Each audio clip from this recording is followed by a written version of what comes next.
Hello, everyone. How we doing today? It's very much this may be the earliest I've done Dune yet. I'm not honestly sure. But yeah, here we are.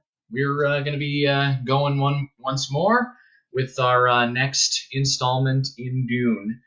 Um, the sun's still out, although it's a little cloudy today, and we're just here having a good time. I hope everybody's keeping their social distancing rules intact while listening to these. So let's see what's up next for us.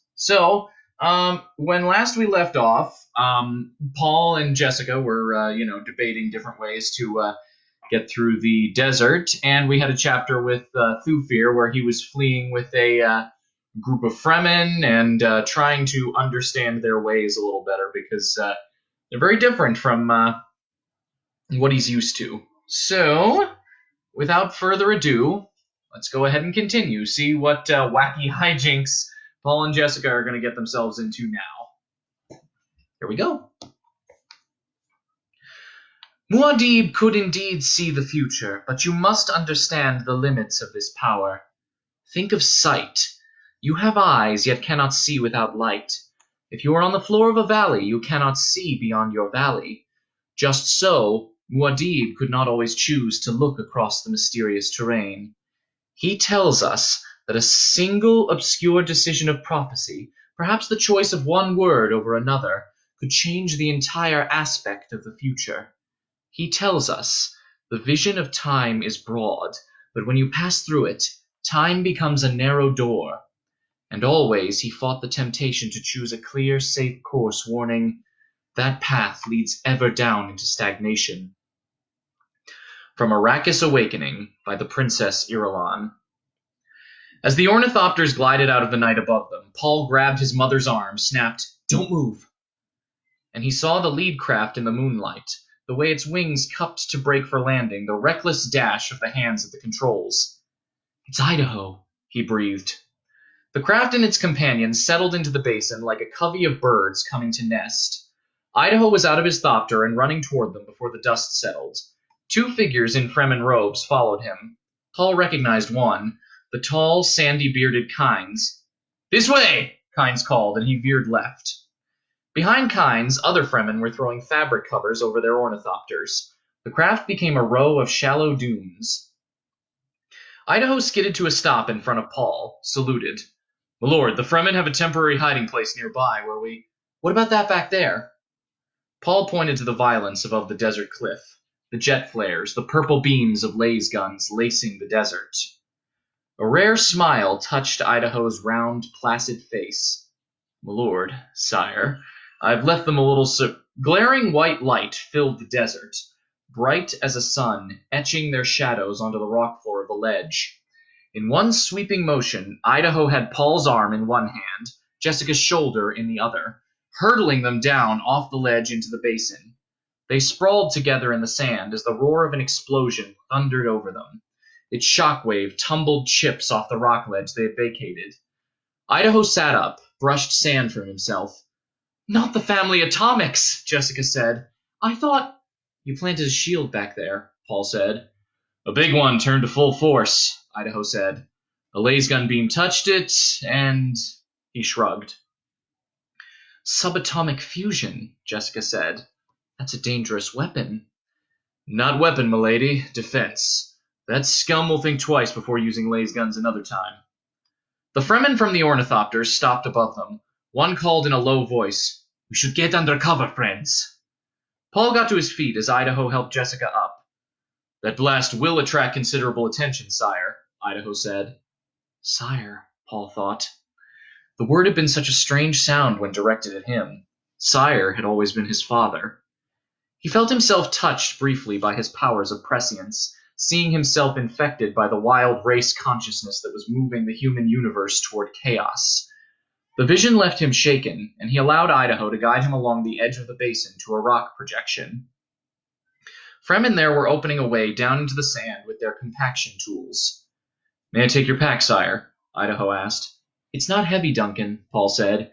"You have no body shield," Idaho said. Do you wish mine? He glanced at the distant cliff. Not likely there'll be any more lasgun activity about. Keep your shield, Duncan. Your right arm is shield enough for me. Jessica saw the way the praise took effect. How Idaho moved closer to Paul, and she said, Such a sure hand my son has with his people. The Fremen removed a rock plug that opened a passage down into the native basement complex of the desert. A camouflage cover was rigged for this opening. This way, one of the Fremen said, and he led them down rock steps into darkness. Behind them, the cover blotted out the moonlight. A dim green glow came alive ahead, revealing the steps and rock walls, a turn to the left. Robed Fremen were all around them now, pressing downward. They rounded the corner, found another down-slanting passage. It opened into a rough cave chamber. Kyne stood before them, Jubba hood thrown back, the neck of his stillsuit glistening in the green light. His long hair and beard were mussed. The blue eyes without whites were a darkness under heavy brows. In the moment of encounter, Kynes wondered at himself. Why am I helping these people? It's the most dangerous thing I've ever done. It could doom me with them. Then he looked squarely at Paul, seeing the boy who had taken on the mantle of manhood, masking grief, suppressing all except the position that must now be assumed, the dukedom. And Kynes realized in that moment the dukedom still existed, and solely because of this youth, and this was not a thing to be taken lightly. Jessica glanced once around the chamber, registering it on her senses in the Bene Gesserit way. A laboratory, a civil place full of angles and squares in the ancient manner. This is one of the Imperial ecological testing stations my father wanted as advanced bases, Paul said. His father wanted, Kynes thought. And again Kynes wondered at himself. Am I foolish to aid these fugitives? Why am I doing it? It'd be so easy to take them now, to buy the Harkonnen trust with them. Paul followed his mother's example, gestalting the room, seeing the workbench down one side, the walls of featureless rock. Instruments lined the bench, dials glowing, wire grid-X planes with fluting glass emerging from them. An ozone smell permeated the place. Some of the Fremen moved on around a concealing angle in the chamber, and new sounds started there. Machine coughs, the whinnies of spinning belts and multi-drives. Paul looked to the end of the room, saw cages with small animals in them stacked against the wall. You've recognized this place correctly, Kynes said. For what would you use such a place, Paul Atreides? To make this To make this planet a fit place for humans, Paul said. Perhaps that's why I helped them, Kynes thought. The machine sounds abruptly hummed away to silence. Into this void there came a thin animal squeak from the cages. It was cut off abruptly, as though in embarrassment. Paul returned his attention to the cages, saw that the animals were brown-winged bats. An automatic feeder extended from the side wall across the cages. A Fremen emerged from the hidden area of the chamber, spoke to Kynes. Leet, the field generator equipment is not working. I'm unable to mask us from proximity detectors. Can you repair it? Kynes asked. Not quickly. The parts. The man shrugged. Yes, Kynes said. Then we'll do without machinery. Get a hand pump for air out to the surface. Immediately. The man hurried away. Kynes turned back to Paul. You gave a good answer. Jessica marked the easy rumble of the man's voice. It was a royal voice, accustomed to command, and she had not missed the reference to him as Leet. Leet was the Fremen alter ego, the other face of the tame planetologist. We're most grateful for your help, Dr. Kynes, she said. We'll see, Kynes said. He nodded to one of his men. Spice coffee in my quarters, Shamir. At once, Leet, the man said. Kynes indicated an arched opening in the side wall of the chamber. If you please. Jessica allowed herself a regal nod before accepting. She saw Paul give a hand signal to Idaho, telling him to mount guard there. The passage, 2 paces deep, opened through a heavy door into a square office lighted by golden glow globes. Jessica passed her hand across the door as she entered, was startled to identify plasteel. Paul stopped 3 paces into the room, dropped his pack to the floor. He heard the door close behind him, studied the place. About 8 meters to a side, walls of natural rock, curry-colored, broken by metal filing cabinets on their right. A low desk with milk glass top shot full of yellow bubbles occupied the room's center. 4 suspensor chairs ringed the desk. Kynes moved around Paul, held a chair for Jessica. She sat down, noting the way her son examined the room. Paul remained standing for another eye blink. A faint anomaly in the room's air currents told him there was a secret exit to their right behind the filing cabinets. "Will you sit down, Paul Atreides?" Kynes asked. How carefully he avoids my title, Paul thought. But he accepted the chair, remained silent while Kynes sat down. "You sense that Arrakis could be a paradise," Kynes said. "Yet, as you see, the Imperium sends here only its trained hatchetmen, its seekers after the spice." Paul held up his thumb with its ducal signet. "Do you see this ring?" "Yes." "Do you know its significance?" Jessica turned sharply to stare at her son. "Your father lies dead in the ruins of Arrakeen," Kynes said.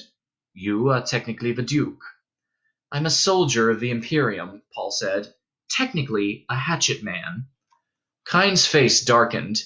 "Even with the Emperor's Sardaukar standing over your father's body?" "The Sardaukar are one thing. The legal source of my authority is another," Paul said. "Arrakis has its own way of determining who wears the mantle of authority," Kynes said. And Jessica, turning back to look at him, thought, "There's steel in this man that no one has taken the temper out of, and we've need of steel. Paul's doing a dangerous thing." Paul said, "The Sardaukar and Arrakis are a measure of how much our beloved Emperor feared my father. Now I will give the Padishah Emperor reasons to fear the—" "Lad," Kynes said, "there are things you don't—" "You will address me as sire or my lord," Paul said. Gently, Jessica thought. Kynes stared at Paul, and Jessica noted the glint of admiration in the planetologist's face, the touch of humor there. "Sire," Kynes said. "I'm an embarrassment to the Emperor," Paul said. "I'm an embarrassment to all who would divide Arrakis as their spoil. As I live, I shall continue to be such an embarrassment that I stick in their throats and choke them to death." "Words," Kynes said. Paul stared at him. Presently, Paul said, "You have a legend of the Lisan al-Gaib here, the voice from the outer world, the one who will lead the Fremen to paradise. Your men have—" "Superstition," Kynes said. "Perhaps," Paul agreed. "Yet perhaps not. Superstitions sometimes have strange roots and stranger branchings." "You have a plan," Kynes said. "This much is obvious, sire." "Could your Fremen provide me with proof positive that the Sardaukar are here in Harkonnen uniform?" "Quite likely." "The Emperor will put a Harkonnen back in power here," Paul said. "Perhaps even Beast Raban. Let him. Once he has involved himself beyond escaping his guilt, let the Emperor face the possibility of a bill of particulars laid before the Landsraad. Let him answer there where—" "Paul!" Jessica said. "Granted that the Landsraad High Council accepts your case," Kynes said, "there could only be one outcome. General warfare between the Imperium and the Great Houses." "Chaos," Jessica said. "But I'd present my case to the Emperor," Paul said, "and give him an alternative to chaos." Jessica spoke in a dry tone. "Blackmail?" "One of the tools of statecraft, as you've said yourself," Paul said, and Jessica heard the bitterness in his voice. "The Emperor has no sons, only daughters." "You'd aim for the throne?" Jessica asked. "The Emperor will not risk having the Imperium shattered by total war," Paul said. "Planets blasted, disorder everywhere. He'll not risk that." "This is a desperate gamble you propose," Kynes said. "What do the great houses of the Landsraad fear most?" Paul asked. "They fear most what is happening here right now on Arrakis, the Sardaukar picking them off one by one. That's why there is a Landsraad. This is the glue of the Great Convention. Only in union do they match the Imperial forces." "But this is what they fear," Paul said. "Arrakis would become a rallying cry. Each of them would see himself in my father, cut out of the herd and killed." Kynes spoke to Jessica. "Would this plan work?" "I'm no Mentat," Jessica said. "But you are Bene Gesserit." She shot a probing stare at him, said, "His plan has good points and bad points. as any plan would at this stage. A plan depends as much upon execution as it does upon concept. Law is the ultimate science, Paul quoted. Thus it reads above the Emperor's door. I propose to show him law. And I'm not sure I could trust the person who conceived this plan, Kyne said. Arrakis has its own plan that we... From the throne, Paul said. I could make a paradise out of Arrakis with the wave of a hand. This is the coin I offer for your support. Kyne stiffened. My loyalty is not for sale, sire. Paul stared across the desk at him, meeting the cold glare of those blue within blue eyes, studying the bearded face, the commanding appearance. A harsh smile touched Paul's lips, and he said, Well spoken. I apologize. Kynes met Paul's stare and presently said, No Harkonnen ever admitted error. Perhaps you're not like them, Atreides. It could be a fault in their education, Paul said. You say you're not for sale, but I believe I've the coin you'll accept. For your loyalty, I offer my loyalty to you. Totally. My son has the Atreides sincerity, Jessica thought. He has that tremendous, almost naive honor. And what a powerful force that truly is. She saw that Paul's words had shaken Kynes. This is nonsense, Kynes said. You're just a boy, and I'm the Duke, Paul said. I'm an Atreides. No Atreides has ever broken such a bond. Kynes swallowed. When I say totally, Paul said, I mean without reservation. I would give my life for you. Sire, Kynes said, and the word was torn from him. But Jessica saw that he was not now speaking to a boy of 15, but to a man, to a superior. Now Kynes meant the word. In this moment he'd give his life for Paul, she thought. How did the Atreides accomplish this thing so quickly, so easily? I know you mean this, Kynes said. Yet the door behind Paul slammed open. He whirled to see reeling violence, shouting, the clash of steel, wax-image faces grimacing in the passage. With his mother beside him, Paul leaped for the door, seeing Idaho blocking the passage, his blood-pitted eyes there visible through a shield blur. Clawed hands beyond him, arcs of steel chopping futilely at the shield. There was the orange firemouth of a stunner repelled by the shield. Idaho's blades were through it all, flicking, red dripping from them. Then Kynes was beside Paul, and they threw their weight against the door. Paul had one last glimpse of Idaho standing against a swarm of Harkonnen uniforms. His jerking, controlled staggers, the black goat hair with the red blossom of death in it. Then the door was closed, and there came a snick as Kynes threw the bolts. I appear to have decided, Kynes said. Someone detected your machinery before it was shut down, Paul said. He pulled his mother away from the door, met the despair in her eyes. I should have suspected trouble when the coffee failed to arrive, Kynes said. You've a bolt hole out of here, Paul said. Shall we use it? Kynes took a deep breath, said, This door should hold for at least 20 minutes against all but a laser gun. They'll not use a laser gun for fear we've shields on this side, Paul said. Those were Sardaukar in Harkonnen uniform, Jessica whispered. They could hear pounding on the door now, rhythmic blows. Kynes indicated the cabinets against the right-hand wall, said, This way. He crossed to the first cabinet, opened a drawer, manipulated a handle within it. The entire wall of cabinets swung open to expose the black mouth of a tunnel. This door also is plasteel, Kynes said. You were well prepared, Jessica said. We lived under the Harkonnens for 80 years, Kynes said. He herded them into the darkness, closed the door. In the sudden blackness, Jessica saw a luminous arrow on the floor ahead of her. Kynes' voice came from behind them.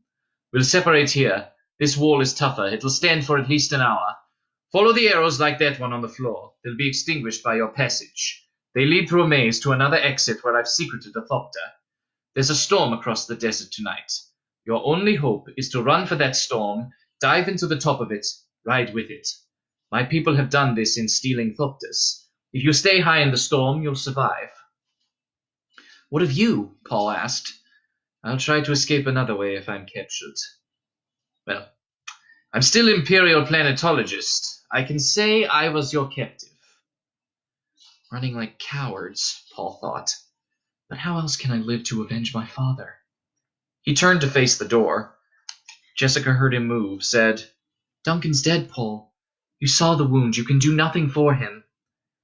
I'll take full payment for them all one day, Paul said. Not unless you hurry now, Kynes said. Paul felt the man's hand on his shoulder. Where will we meet, Kynes? Paul asked. I'll send Fremen searching for you. The storm's path is known. Hurry now, and the Great Mother give you speed and luck. They heard him go, a scrambling in the blackness. Jessica found Paul's hand, pulled him gently. We must not get separated, she said. Yes. He followed her across the first arrow, seeing it go black as they touched it. Another arrow beckoned ahead. They crossed it, saw it extinguish itself, saw another arrow ahead. They were running now. Plans within plans within plans within plans, Jessica thought.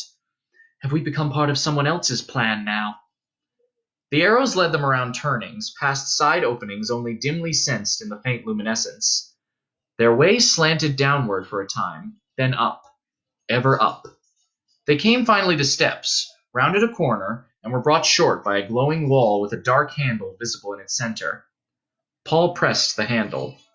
The wall swung away from them. Light flared to reveal a rock-hewn cavern with an ornithopter squatting in its center.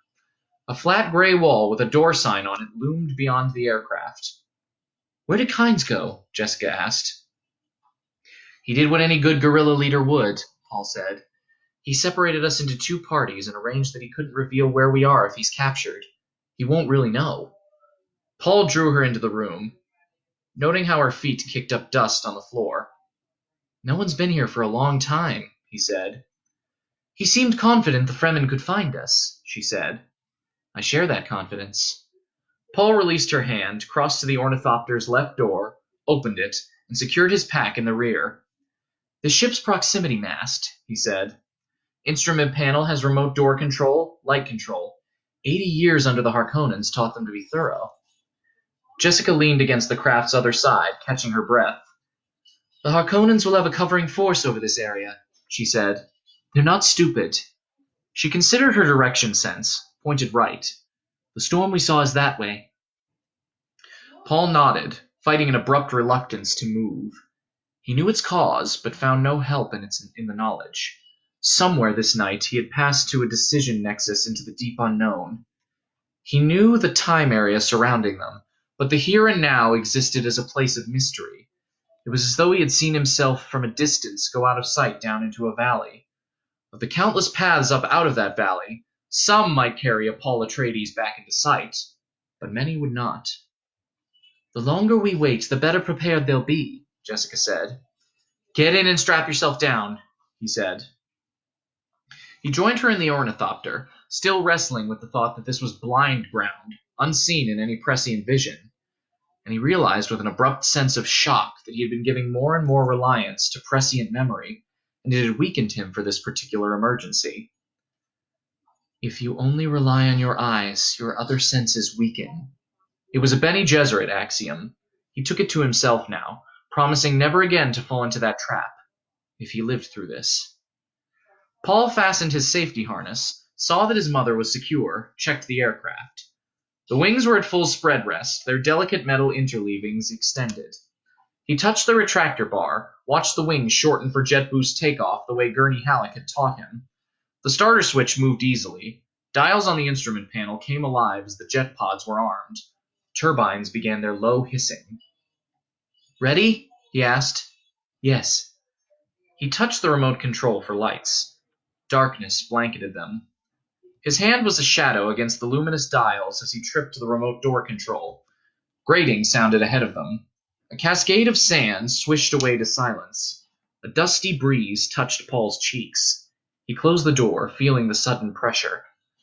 A wide patch of dust-blurred stars framed in angular darkness appeared where the door wall had been. Starlight defined a shelf beyond, a suggestion of sand ripples. Paul depressed the glowing action sequence switch on his panel. The wings snapped back and down, hurling the thopter out of its nest. Power surged from the jet pods as the wings locked into lift attitude. Jessica let her hands ride lightly on the dual controls, feeling the sureness of her son's movements. She was frightened, yet exhilarated. Now Paul's training is our only hope, she thought. His youth and swiftness. Paul fed more power to the jet pods. The Thopter banked, sinking them into their seats as a dark wall lifted against the stars ahead. He gave the craft more wing, more power. Another burst of lifting wing beats, and they came out over rocks, silver-frosted angles and outcroppings in the starlight.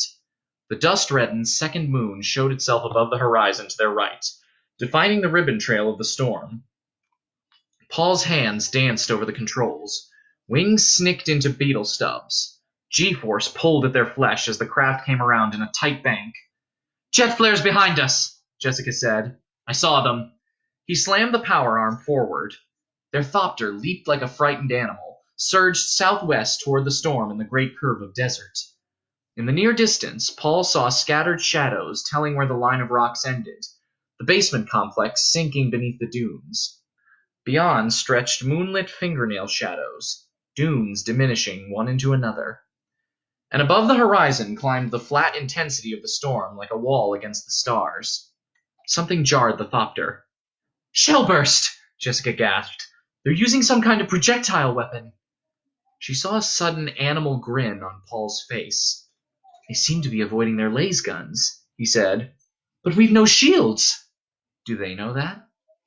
Again the Thopter shuddered. Paul twisted to peer back. "Only one of them appears to be fast enough to keep up with us." He returned his attention to their course, watching the storm wall grow high in front of them. It loomed like a tangible solid. Projectile launchers, rockets, all the ancient weaponry. That's one thing we'll give the Fremen, Paul whispered. "The storm," Jessica said. "Hadn't you better turn?" "What about the ship behind us?" "He's pulling up." "Now!" Paul stubbed the wings, banked hard left into the deceptively slow boiling of the storm wall, felt his cheeks pull in the G-force. They appeared to glide into a slow clouding of dust that grew heavier and heavier until it blotted out the desert and the moon. The aircraft became a long, horizontal whisper of darkness, lighted only by the green luminosity of the instrument panel. Through Jessica's mind flashed all the warnings about such storms, that they cut metal like butter, etched flesh to bone, and ate away the bones. She felt the buffeting of dust-blanketed wind. It twisted them as Paul fought the controls. She saw him chop the power, felt the ship buck. The metal around them hissed and trembled. "Sand!" Jessica shouted. She saw the negative shake of his head in the light from the panel. "Not much sand this high." But she could feel them sinking deeper into the maelstrom. Paul sent the wings to their full soaring length, heard them creak with the strain. He kept his eyes fixed on the instruments, gliding by instinct, fighting for altitude. The sound of their passage diminished. The Thopter began rolling off to the left. Paul focused on the glowing globe within the attitude curve, fought his craft back to level flight. Jessica had the eerie feeling that they were standing still, that all motion was external. A vague tan flowing against the windows, a rumbling hiss reminded her of the powers around them. "Winds to 700 or 800 kilometers an hour," she thought. Adrenaline edginess gnawed at her. "I must not fear," she told herself, mouthing the words of the Bene Gesserit litany. "Fear is the mind killer." Slowly, her long years of training prevailed. Calmness returned. "We have a tiger by the tail," Paul whispered. "We can't go down, can't land, and I don't think I can lift us out of this. We'll have to ride it out." Calmness drained out of her. Jessica felt her teeth chattering, clamped them together. Then she heard Paul's voice, low and controlled, reciting the litany. "Fear is the mind killer. Fear is the little death that brings total obliteration. I will face my fear. I will permit it to pass over me and through me. And when it has gone past me, I will turn to see fear's path. Where the fear has gone, there will be nothing. Only I will remain." And there we go. That's going to be our chapter for today. Just one, because, again, we're going into a situation where the next chapter is going to be a pretty long one, and I again try to keep this at a pretty reasonable length. So I figured, it would be okay if we just did a short one today. Alrighty, so I will be seeing everyone tomorrow, hopefully, and we will continue with our fun and exciting adventure. All right, see you then. Bye bye.